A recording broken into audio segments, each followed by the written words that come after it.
튀르키예군은 키프로스에 대한 본격적인 개입을 결심하고 전군에 비상령을 발령합니다.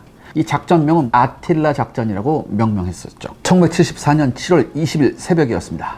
튀르키예군 침공부대가 키프로스를 향해 움직이기 시작했죠. 키프로스 방위군은 튀르키예군의 상륙 지점으로 암모 초스토스를 예상하고 있었기 때문에 여기에 방어 전력을 집중시키고 있었습니다. 튀르키예 공군의 F-100 전투기와 F-104G 전투기는 방어선을 집중 공격을 했죠. 이어서 니코시아의 국제공항을 폭격했습니다. 대부분의 튀르키예 공수부대들은요, 큰 피해 없이 헬기로 키레니아에 침투한 특수부대들의 지원을 받고 니코시아에 진입하는 데 성공합니다. 키프로스 침공의 첫 단계인 공수부대 투입이 성공적으로 완료된 거죠. 그러니까 여러분들, 키프로스 방위군은요, 튀르키예군의 정면으로 맞서기에는 중과부적이라는 것을 절감합니다. 그리고 이제 주 전장은 하늘로 옮겨갑니다.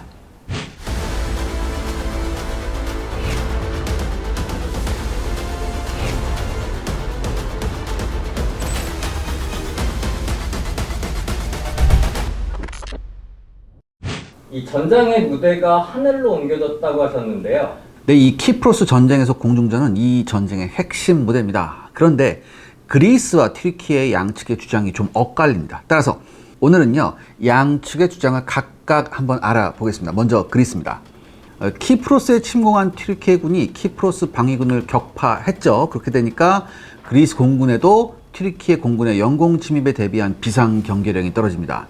그런데요, 이 에게해에서 튀르키예가 주장하는 영해 경계와 그리스가 주장하는 영해 경계가 달라요. 그렇기 때문에 에게해에서의 이 양국이 영유권 분쟁을 벌이는 섬들이 굉장히 많이 있습니다. 그리고 이 때문에 종종 튀르키예 공군하고 이 그리스 공군 전투기가 에게해 상공에서 조우하는 일이 잦았어요. 이 그리스군 보고서에 따르면요, 7월 21일에 튀르키예 공군의 전투기가 그리스 영공 내로 진입해서 아테네 비행 정보구역이라고 있습니다. 이게 아테네스 FIR이라고 하는데, 이게 그러니까 아테네에 위치한 비행 정보 센터의 관할 비행 정보 구역이에요.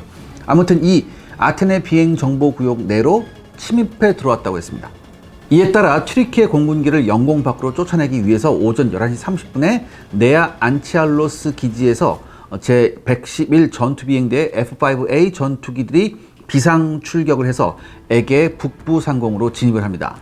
2만 피트 고도에서 튀르키예 공군 전투기를 요격하기 위해 선회하던 두 대의 그리스 공군 FA 전투기는요, 아테네 비행 정보구역 내로 진입한 또 다른 미확인 항공기를 요격하라는 지령을 받고 급히 해당 공역으로 이동을 합니다.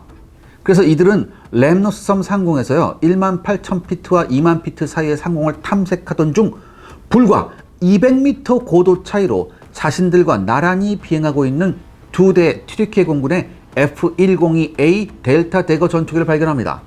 이 그리스 공군 조종사들은요, 튀르키예 공군 전투기에 놀라 급하게 대응을 시도합니다. 그리고 이 와중에 한 대는요, 속력이 충분하지 않음에도 급기동을 시도하다가 속력이 순식간에 급격하게 저하돼요. 그래서 비행을 유지하기 위한 양력 유지를 위해서 고도를 1만 피트까지 낮출 수밖에 없었습니다. 그러니까 2만 피트나 되는 고도에서는요, 희박한 대기 밀도 때문에 이 F-5A 같은 전투기가 비행에 필요한 양력을 유지하기 위한 속도 하한선이 상당히 높은 편이에요. 그러니까 타이트한 기동으로 속력이 크게 저하되고, 또한 속력을 충분히 확보한 상태에서 한 기동이 아니기 때문에 속력이 크게 저하되어 가지고 자칫하면 조종불능 상태에 빠질 수 있었기 때문입니다. 아무튼 이렇게 고도가 크게 낮아졌기 때문에 적기를 시야에서 놓치게 됐죠, 이 한 대는. 따라서 고도를 크게 낮춘 F-5A 전투기 한 대는 튀르키예 공군 F-102A 전투기에 대해 에너지 열세와 함께 상황인식의 열세에 놓이는 위기에 빠지게 됩니다. 그럼 나머지 한 대는 어떻게 대응했나요? 네, 나머지 한 대 F-5A 전투기는요, 고도를 유지하면서 튀르키예 공군의 F-102A 전투기에 노출되지 않고 후미로 파고드는데 성공을 합니다. 그러니까 이 F-102A의 후미로 접근하는데 성공한 F-5A 전투기 파일럿은요, 사전에 이미 무장 사용 허가를 받았기 때문에 사이드와인더 미사일로 튀르키예 공군 전투기를 격추하려고 했어요. 하지만 그 찰나 고도가 낮아진 동료 F-5A 전투기를 상대로 에너지와 상황인식에서 우세를 점한 튀르키예 공군 전투기가 내부 무장창을 열어 동료기에 AIM-4D 펠콘 0대공 미사일을 발사하는 것을 목격을 합니다. 그래서 어떻게 됐냐? 급히 동료기를 노리는 적기로 목표를 변경했어요. 그러니까 최초 표적을 노리고 있던 사이드와인더 미사일의 시커를 전환했어요. 그래서 동료기를 노리는 새로운 표적으로 급격하게 기술을 돌려서 AIM-9B 사이드와인더 시커로 적기를 800m 거리에서 포착한 후 발사합니다. 그러니까 동료한테 적 미사일이 발사되기 직전에 긴박한 상황에서 서둘러 발사했기 때문에 충분한 속력을 확보하고 발사하지 못했습니다. 따라서 처음 발사한 사이드와인더는 적기를 잡지 못하고 빗나갑니다. 하지만 두 번째로 발사한 미사일은 튀르키예 공군의 F-102A 전투기 흉위에 명중합니다. 그리고 F-102A 전투기를 잡은 그리스 공군 F-5A 전투기의 동료기는요, 교전 고도보다 더 낮은 고도에서 헤매고 있었기 때문에 튀르키예 공군 F-102A 전투기가 격추된 사실을 알지 못했어요. 당시 튀르키예 공군 전투기를 격추시킨 F-5A 전투기는요, 통신 시스템이 망가져서 지근거리에서 수신호로만 의사소통을 할 수 있었기 때문에 동료기의 격추 사실을 통보하지 못했던 겁니다. 이게 뭐예요? 이게 뭐 2차 대전 뭐 일본군도 아니고 이게 제트 전투기인데 통신기가 고장나? 아무튼 참 이상하긴 한데, 이 튀르키예 전투기를 격추시켜서 교전이 시작된 상황에서요, 그리스 공군 F-5A 전투기는요, 기지로 귀환하라는 명령을 받고 기술을 돌려 다시 네아 안치알로스 기지로 귀환합니다. 당시 F-5A 전투기들은 수적으로 불리한 데다가 통신도 원활하게 할 수 없어서 교전이 계속될 경우 튀르키예 공군 전투기들에 비해서 일방적으로 불리할 것이 자명했기 때문이죠. 당시 교전에 참가한 그리스 공군 F-5A 조종사의 증언에 따르면 F-5A 조종사들은요, 교전 중 격추된 F-102A 전투기 외에 또 다른 튀르키예 공군 F-102A 전투기가 무리하게 애프터버너의 사용으로 인한 연료 부족으로 추락해서 이날 튀르키예 공군은 총 2대의 F-102A 전투기를 손실했다고 진술했습니다. 이 그리스 공군의 승리 같은데요. 그런데 여기까지는 그리스 측 주장입니다. 이 나토와 튀르키예 측은요, 7월 21일에 그리스 공군 전투기가 2대의 튀르키예 전투기를 격추시켰다는 그리스 측 주장을 단호하게 부정합니다. 우선 당시 F-102A 전투기를 격추시켰다는 시리얼 넘버 22550번기는요, 그리스 공군에 공여된 적이 없는 전투기입니다. 당시에는 이란 공군에 공여된 전투기였고요. 이게 1년 뒤에는 요르단 공군으로 이전을 합니다. 따라서 이 전투기는 당시 공중전에 참가할 수 없었다는 점이 지적이 됐어요. 튀르키예 측에서는 F-102A 전투기 한 대가 추락한 것은 사실이지만 이 전투기는 7월 21일의 공중전이 아닌 7월 23일 이륙도 중 활주로에 추락해서 손실했다고 주장하고 있습니다. 그러니까 나중에 F-102A 전투기를 격추시킨 F-5A 전투기의 시리얼 넘버가 22550이라는 오류는요, 이게 어디서 나온 거냐? 출처가 그리스 공군이 아닌 그리스의 프라모델 관련 잡지를 통해 유포된 오류였음이 밝혀졌습니다.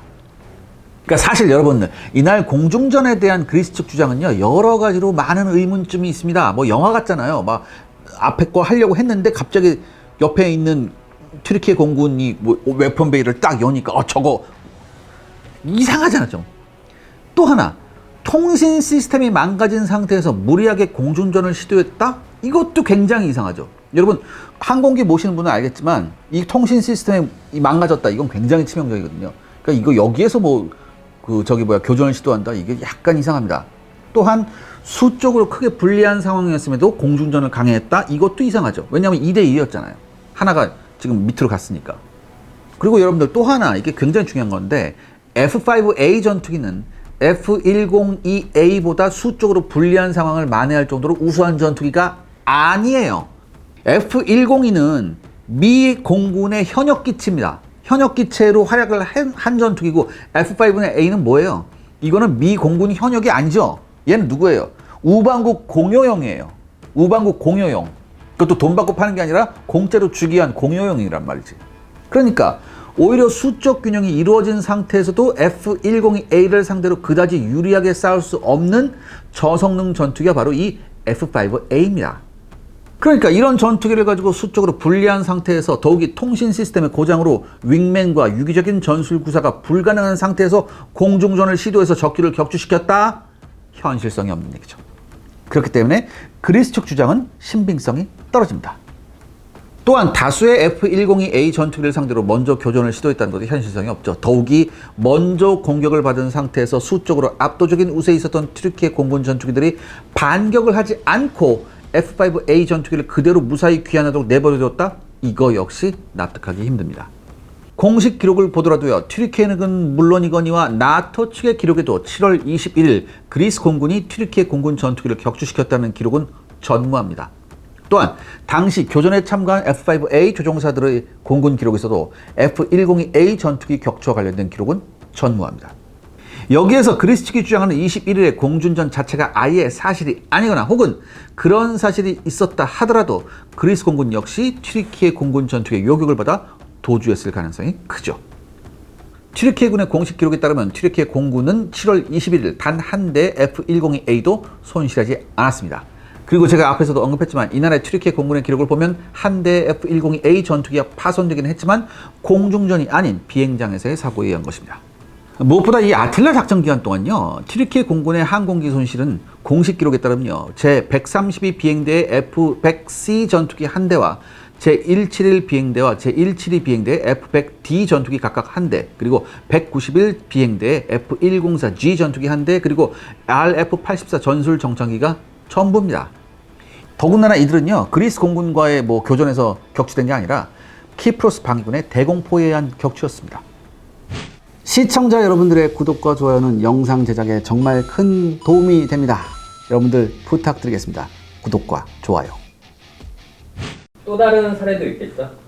네, 다음 날인 7월 22일 튀르키예 발리케시르 공군기지의 제142 비행대 소속의 F-102A 전투기 2대는요, 튀르키예군의 레이더를 교란하는 미확인 비행체를 요격하기 위해서 에게해 북쪽 상공으로 긴급 출격했습니다. 지정된 지역에 도착하자마자 바시푸사인 소령과 시트키 온으로 되어 있는요, 그리스 공군의 알바트로스 수륙 양용기를 발견합니다. 이들은 그리스군의 수륙 양용기를 튀르키예 영공에서 쫓아내라는 지시와 함께 또 다른 서쪽에서 접근 중인 2대의 그리스 공군의 F-5A 전투기를 요격하라는 지시를 받은 상태였어요. 그런데요, 이날 에게해 상공의 시계는 굉장히 불량했습니다. 그래서 이들은 그리스 공군의 F-5A 전투기를 찾아내는데 어려움을 겪다가 갑자기 정면에서 나타나는 F-5A 전투기들과 어떻게 교차하게 됩니다. 그래서 튀르키예 공군 F-102A 전투기들은요, F-5A를 요격하기 위해서 선회합니다. 그래서 2대의 그리스 전투기 후미를 잡는데 성공을 하죠. 그러니까 처음에 이렇게 교차했다고 그랬잖아요. 근데 교차했는데 왜 안 쐈을까? 초기에는요, 사이드와인더 있죠. AIM-9B 이 사이드와인더를 발사하는데 이게 너무 급하게 교차하는 바람에 서로 실패해요. 그리스 공군도 실패하고 튀르키예 공군도 실패해요. 그리고 당시에 그 사이드와인더는 정면에서 조준이 불가능했습니다. 그래서 튀르키예 공군 그 전투기들이 선회해서 그리스 공군 전투기 후미를 잡은 거죠. 튀르키예 공군은요, F-102A 전투기의 무장 사용을 허가했고요, 이 사인대위의 F-102A 전투기가 웨펀 베이를 개방합니다. 이 F-102는요, 여러분들 마치 랩터처럼 그 내부 무장창이 딱 열리는 그런 전투기예요. 아무튼 이렇게 웨펀 베이를 개방하고 AIM-4D 펠컨 공대공 미사일을 발사해서 F-5A 전투기 한 대를 격추합니다. 이 사인데이는요, 자신이 발사한 AIM-4D 공대공 미사일에 피탄된 F-5A 전투기에서 그리스 조종사가 탈출하는 것을 목격했다고 합니다. 그런데요, 이 사인데이의 F-102A 전투기의 항법 장치가 고장을 일으킵니다. 그러니까 그리스 공군은 통신기가 고장나, 튀르키예 공군은 항법 장치가 도대체 전투기 정비를 어떻게 하는 거야? 아무튼 게다가 연료도 부족한 상황에서 더 이상 교정은 불가능했대요. 따라서 지상 관제에서 도움을 받아서 가까스로 튀르키예로 교환할 수 있었다고 합니다. 그러니까 연료가 바닥난 상태였기 때문에 모 기지인 발리케시르로 교환하지 못하고 소케에 있는 활주로에 비상 착륙해서 기체가 일부 손상을 입었지만 나중에 다시 수리해서 출격을 했다고 해요. 근데 우리가 앞선 7월 21일 거는 이거 공식적인 기록이 없고 입증할 방법도 없으니까 신빙성이 희박했잖아요. 그런데 이 7월 22일 그리스 전투기 한 대를 격추시켰다는 튀르키예 공군의 주장은요, 공식 기록이 존재합니다. 그리고 정황을 살펴봐도 나름대로 상당한 신빙성을 갖고 있습니다. 그리스 공군 측의 기록을 살펴보면요, 실제로 22일에 튀르키예 공군 전투기가 교전 중이던 그리스 공군의 F-5A 전투기 한 대가 추락했다는 기록이 존재해요. 아마 이 전투기가 튀르키예 측의 주장대로 F-102A 전투기에 의해 격추된 그리스 공군의 F-5 전투기 같아요. 그리스 측에서는요, 이 전투기가 연료 부족 때문에 타나그라 기지에 불시착하던 도중에 추락했다고 주장을 합니다. 그런데 여러분들, 불리한 상황에서 이탈해야 할 경우 적기보다 높은 고도로 상승해서 빠른 속력으로 이탈해야 하기 때문에 막대한 연료 소모를 필요로 합니다. 그런데 공중전 도중 연료가 부족한 상황에서 과연 무사히 튀르키예 공군 전투기들을 피해 이탈할 수 있었다는 것은 역시 의문이 아닐 수 없습니다. 전체적으로 여러분들 그리스 측 기록이 굉장히 부실해요. 또한 엔진 추력이 현저히 떨어져서 속력과 상승력이 떨어지는 F5A가 이탈이 가능한 수준의 연료가 남아있다 하더라도 성능상 우위 기종인 F102A를 상대로 전장을 이탈할 수 있었다는 것도 역시 납득하기 어렵습니다. 이외에도 양국이 서로 공중전에 돌입할 위기는 몇 차례 더 발생을 합니다. 키프로스를 사이에 두고 양국의 긴장이 고조되자 튀르키예 공군의 메르지폰 공군기지의 F5A 전투기들이 쿠마우바시 공군기지로 이동을 하죠. 그리고 7월 28일 오전 9시 튀르키예 공군의 레이더는 튀르키예와 그리스 양국이 영유권을 놓고 다투고 있는 도서 지역을 상공으로 접근 중인 두 대의 미확인 항공기를 발견합니다.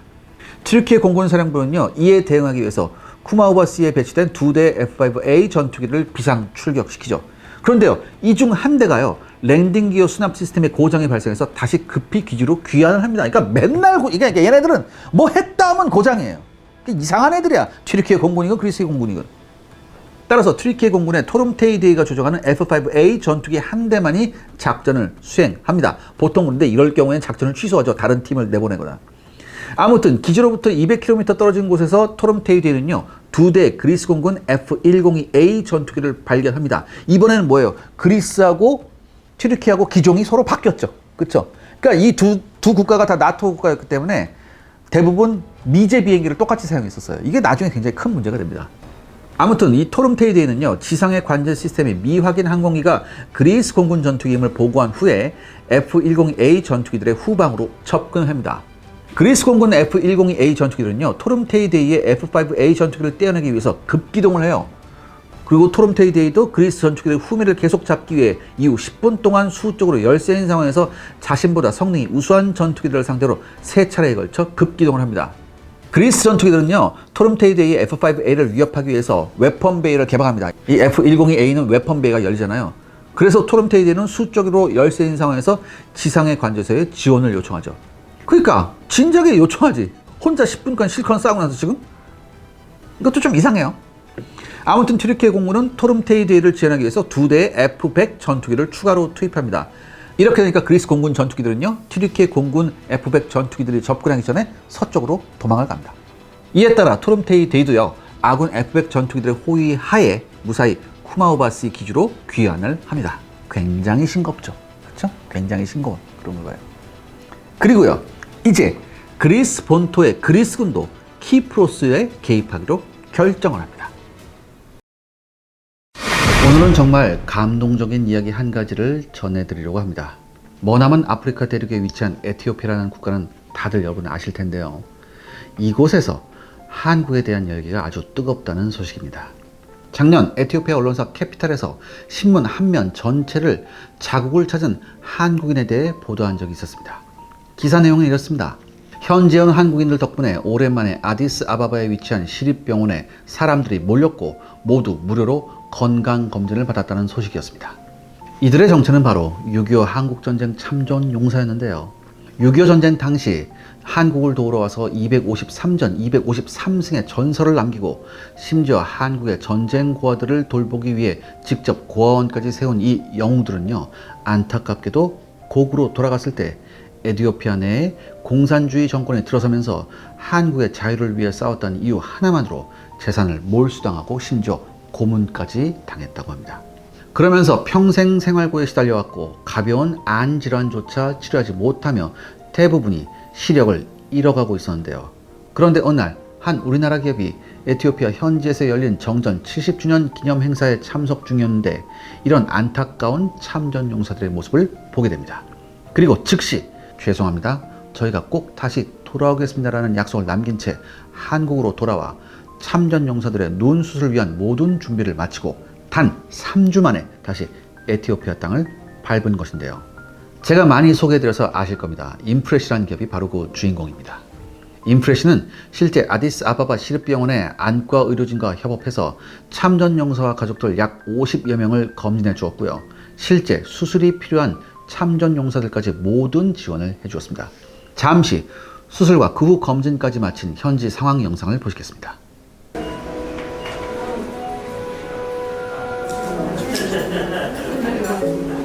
ብዙ ለውጥ እያየን ነበር። አሁን በቅርብ ጊዜ ማለት ነው።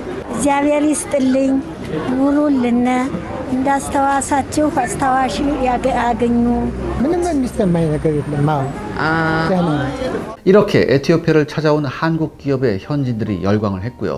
또 기적의 한국인들, 우리를 잊지 않았다라며 신문 한 면을 타국인들의 이야기로 담은 전례 없는 일이 벌어진 거죠.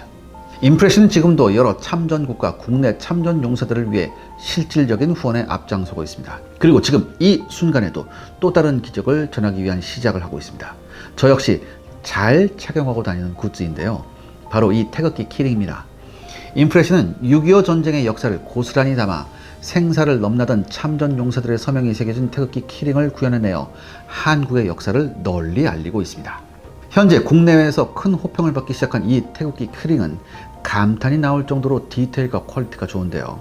상품의 수익금 일부는 참전 용사분들께 후원되고 있으며 실제 키링을 구매해 동참한 분들의 이름이 참전 용사분들께 전달되고 있습니다. 저 역시 동참하고 있고요. 많은 분들이 이 기적 같은 행보에 동참해 주시길 부탁드립니다. 구매 링크는 고정 댓글에 남겨두겠습니다. 여러분의 응원과 격려가 더 큰 기적을 만들어낼 것이라고 믿습니다. 많은 참여 부탁드립니다. 감사합니다.